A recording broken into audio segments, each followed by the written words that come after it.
औरतें राजतंत्र में सेफ नहीं थी, फिर जातिवाद, फिर धर्मवाद, इन सब से निकल के औरतों ने सोचा कि क्या चुने थे, फिर उन्होंने चुना लोकतंत्र। लोकतंत्र में भी पुरुष प्रधान था, औरतें वहां भी सेफ नहीं थी। उन्होंने अपने लिए एक मांग किया कि हमारे लिए एक महिला होनी चाहिए जो एक महिला का दुख और दर्द समझ सके। फिर एक महिला आई और उस महिला ने उस बद से बदतर हाल कर दिया औरतों का। जितना एक पुरुष प्रधान समाज जितना औरतों के साथ गलत नहीं करता है, उतना एक औरत कर रही है। ये शायद एक पुरुष समझ भी जाए वो औरतों का दर्द जो आजकल हो रहा है, लेकिन एक औरत, अब तो वहां भी महिलाएं सेफ नहीं है जहाँ की रानी ही महिला है, तो अब अपना महिला दुख कहाँ लेके जाए। सभी का रिएक्शन में टू सिस्टर के वीडियो में हार्दिक हार्दिक अभिनंदन है। दोस्तों, आजकल मैंने एक वीडियोस बनाया था कि कोलकाता और कश्मीर में ज्यादा फर्क रहा है नहीं है, या हम कोलकाता का कंपेयर करते पाकिस्तान से, क्योंकि पाकिस्तान में भी जिसको जो मन में आता है वो करता है और कोलकाता में भी जिसको जो मन में आता है वो करता है। कोलकाता में ना तो किसी को कानून व्यवस्था की डर है और ना ही किसी की सरकार से डर है, क्योंकि वहां पे किसी को गलत करने से डर नहीं लगता है, क्योंकि वहां पे जो गलत करता है उसको कभी सजा मिलता ही नहीं है।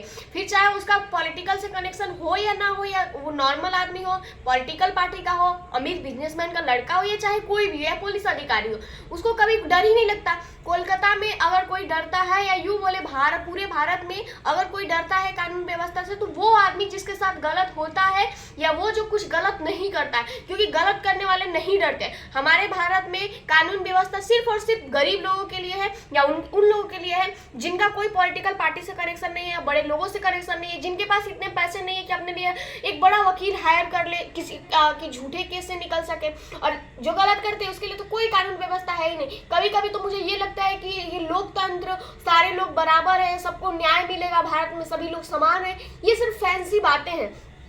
क्योंकि हमारे देश में लोकतंत्र आने के बाद भी वही जनता का हाल रहा है जो राजतंत्र में था।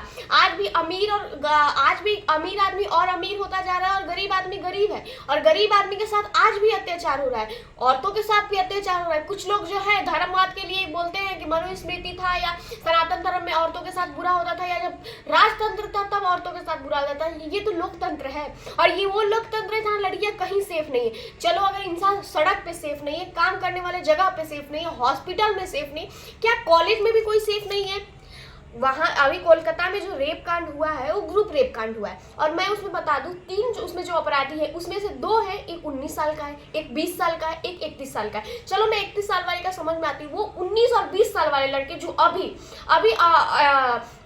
बालिग हुए हैं, उनके मन में इतना गंदा ख्याल कहाँ से आया? और ख्याल आया तो आया, करने का ख्याल कहाँ से आया? और उन्होंने ये नहीं सोचा कि करने के बाद उनके साथ क्या होगा। उन्होंने उस लड़की के साथ दरिंदगी किया तो किया, उसका वीडियोस भी बनाया, और ये धमकी दी कि अगर तुम इस चीज के खिलाफ बोलती हो तो तुम्हें ब्लैकमेल किया जाएगा। क्योंकि उनको पता था कि अच्छे से ब्लैकमेल किया जाएगा। ये वो भारत है जहाँ पे लड़की के साथ गलत होने के बाद भी लड़की को ही ब्लेम किया जाता है। हमेशा ये बोला जाता है कि लड़कियों की गलती है। चलिए, मैं मान लूँ कि कपड़ों की गलती है, आजकल लड़कियां, कुछ लड़कियां ऐसी हैं जो गलत ढंग से कपड़े पहन रही है, लेकिन कपड़े के अलावा देखा जाए तो ऐसी कुछ नहीं है जिसमें लड़कियों को बोला जाए। और अगर किसी के साथ गलत होता है तो उसमें अपराधी को अपराधी की तरह ट्रीट किया जाता है, ना कि उसको ऐसे ट्रीट किया जाए जैसे वो कातिल है। लेकिन हमारे इंडिया में ऐसा ही होता है, लड़की के साथ कुछ गलत होता है तो लड़कियों को ही दोष दिया जाता है। उसको वीडियोस बनाया गया तो उसको बोला गया था कि अगर तुम इसके खिलाफ आवाज उठाओगी तो तुम्हारा वीडियो वायरल कर दिया जाएगा। और पता है लोगों को, अगर वीडियो वायरल होगा तो क्या होगा? समाज उसे जीने नहीं देगा और लास्ट में वो आत्महत्या कर लेगी, या तो ये देश छोड़कर चली जाएगी। और एक मिडिल क्लास लड़की ये देश छोड़कर तो जाएगी नहीं, लेकिन उस लड़की में बहुत हिम्मत था, उस लड़की ने इस चीज का विरोध किया।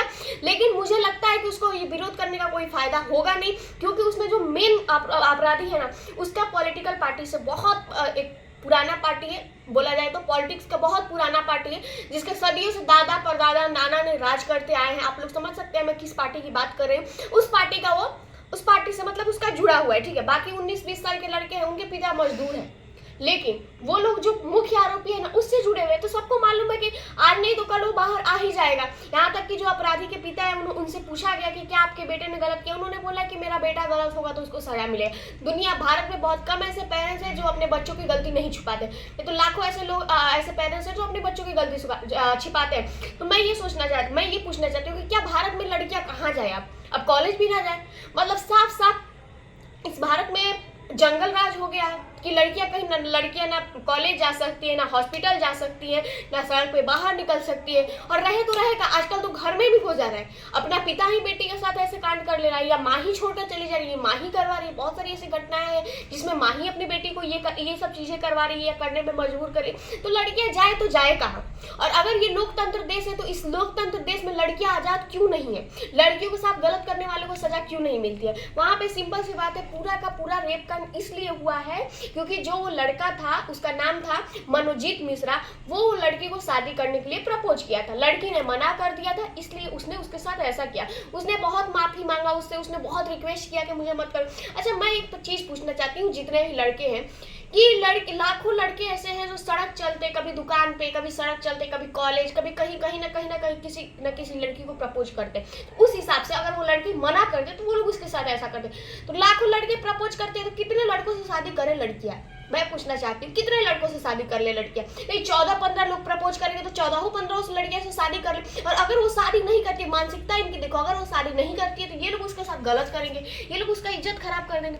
और उनको कोई डर है ही नहीं, क्योंकि उनको पता है ना, समाज और कानून तो माफ कर ही देगा। और कानून माफ करे या ना करे, समाज माफ कर देगा, क्योंकि ये पुरुष समाज है, इसमें औरतों की कोई जगह नहीं है। और यहाँ पे पुरुषों की हर एक गलती माफ है, औरतों की कोई भी गलती माफ नहीं।